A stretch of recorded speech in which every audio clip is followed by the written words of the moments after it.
Pero esta cuestión de amar, pensó, guardando la chaqueta, esto enamorarse de mujeres, por ejemplo, Sally Seaton, su relación en los viejos tiempos con Sally Seaton, ¿acaso no había sido amor, a fin de cuentas?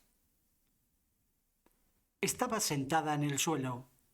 Esta era su primera impresión de Sally. Estaba sentada en el suelo con los brazos alrededor de las rodillas, fumando un cigarrillo. ¿Dónde pudo ocurrir? ¿En casa de los Manning? ¿De los Kinloch Jones? En una fiesta, aunque cuando no sabía con certeza dónde, ya que recordaba claramente haber preguntado al hombre en cuya compañía estaba: ¿quién es esta? Y él se lo dijo, y añadió que los padres de Sally no se llevaban bien. Cuánto la escandalizó que los padres se pelearan. Pero en el curso de la velada no pudo apartar la vista de Sally. Era una extraordinaria belleza, la clase de belleza que más admiraba Clarisa. Morena, ojos grandes, con aquel aire que, por no tenerlo ella, siempre envidiaba, una especie de abandono, cual si fuera capaz de decir cualquier cosa, de hacer cualquier cosa. Un aire mucho más frecuente en las extranjeras que en las inglesas, por cierto. Sally siempre decía que por sus venas corría sangre francesa, que un antepasado suyo, que había estado con María Antonieta y al que le cortaron la cabeza, dejó un anillo con un rubí. Quizá fue aquel verano en el que Sally se presentó en Bourton para pasar unos días y entró totalmente por sorpresa, sin un penique en su bolsillo, después de la cena, sobresaltando de tal manera a la pobre tía Elena que nunca la perdonó. En su casa se había producido una terrible pelea. Literalmente, no tenía ni un penique aquella noche en que recurrió a ellos. Había empeñado un broche para ir a Bourton. Había ido allá en un brusco impulso, en un arrebato. Y estuvieron hablando hasta altas horas de la noche. Sally fue quien le hizo caer en la cuenta, por vez primera, de lo plácida y resguardada que era la vida en Bourton. Clarisa no sabía nada acerca de sexualidad, nada acerca de problemas sociales. En una ocasión vio a un viejo caer muerto en un campo. Había visto vacas inmediatamente después de tener cría. Pero a tía Elena nunca le gustaron las discusiones, fueran del tema que fueren. Cuando Sally le dio a Clarisa el William Morris, tuvo que forrarlo con papel color pardo. Hora tras hora estuvieron sentadas, hablando, en el dormitorio del último piso de la casa, hablando de la vida, de cómo iban a reformar el mundo. Querían fundar una sociedad que aboliera la propiedad privada. Y realmente escribieron una carta, aunque no la mandaron. Las ideas eran de Sally, desde luego, pero muy pronto Clarisa quedó tan entusiasmada como la propia Sally. Y leía a Platón en cama antes del desayuno. Leía a Morris, leía a Shelley, y a todas horas. La fuerza de Sally, sus dones, su personalidad, eran absolutamente pasmosas.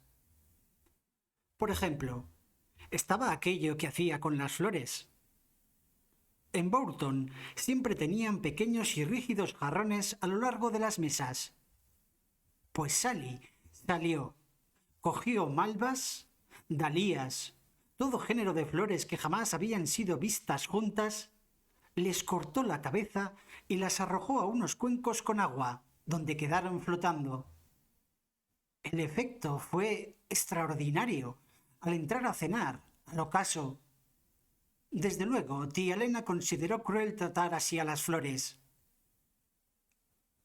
Después Sally olvidó la esponja y corrió por el pasillo totalmente desnuda. Y aquella lúgubre y vieja criada, Ellen Atkins, anduvo quejándose. ¿Y si algún caballero lo hubiera visto, qué? Sally realmente escandalizaba. Era desaliñada, decía papá. Lo raro ahora, al recordarlo, era la pureza, la integridad de sus sentimientos hacia Sally. No eran como los sentimientos hacia un hombre. Se trataba de un sentimiento completamente desinteresado. Y además, tenía una característica especial que solo puede darse entre mujeres recién salidas de la adolescencia. Era un sentimiento protector por parte de Clarisa. Nacía de cierta sensación de estar las dos acordes, las dos aliadas, del presentimiento de que algo forzosamente las separaría. Siempre que hablaban de matrimonio lo hacían como si se tratara de una catástrofe, lo cual conducía a aquella actitud de caballeroso paladín, aquel sentimiento de protección, más fuerte en Clarisa que en Sally.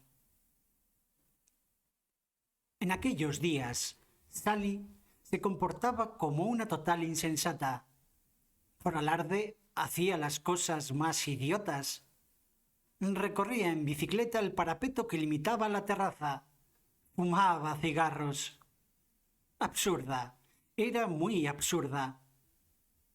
Pero su encanto resultaba avasallador, al menos para Clarisa, y recordaba los momentos en que, de pie en su dormitorio, en el último piso de la casa, con la botella de agua caliente en las manos, decía en voz alta: «Sally está bajo este techo. Está bajo este techo». No, ahora las palabras no significaban nada para ella. Ni siquiera podía percibir el eco de su antigua emoción. Pero recordaba los escalofríos de excitación y el peinarse en una especie de éxtasis. Ahora la vieja sensación comenzó a regresar a ella, en el momento en que se quitaba las horquillas del pelo y las dejaba en la mesa tocador para arreglarse el peinado, con las cornejas ascendiendo y descendiendo en la luz rosada del atardecer, y al bajar la escalera y al cruzar la sala, sentir que, si muriera ahora, sería sumamente feliz. Este era su sentimiento, el sentimiento de Otelo. Y lo sentía, estaba convencida de ello, con tanta fuerza como Shakespeare quiso que Otelo lo sintiera. Todo porque había bajado a cenar con un vestido blanco para encontrarse con Sally Seaton.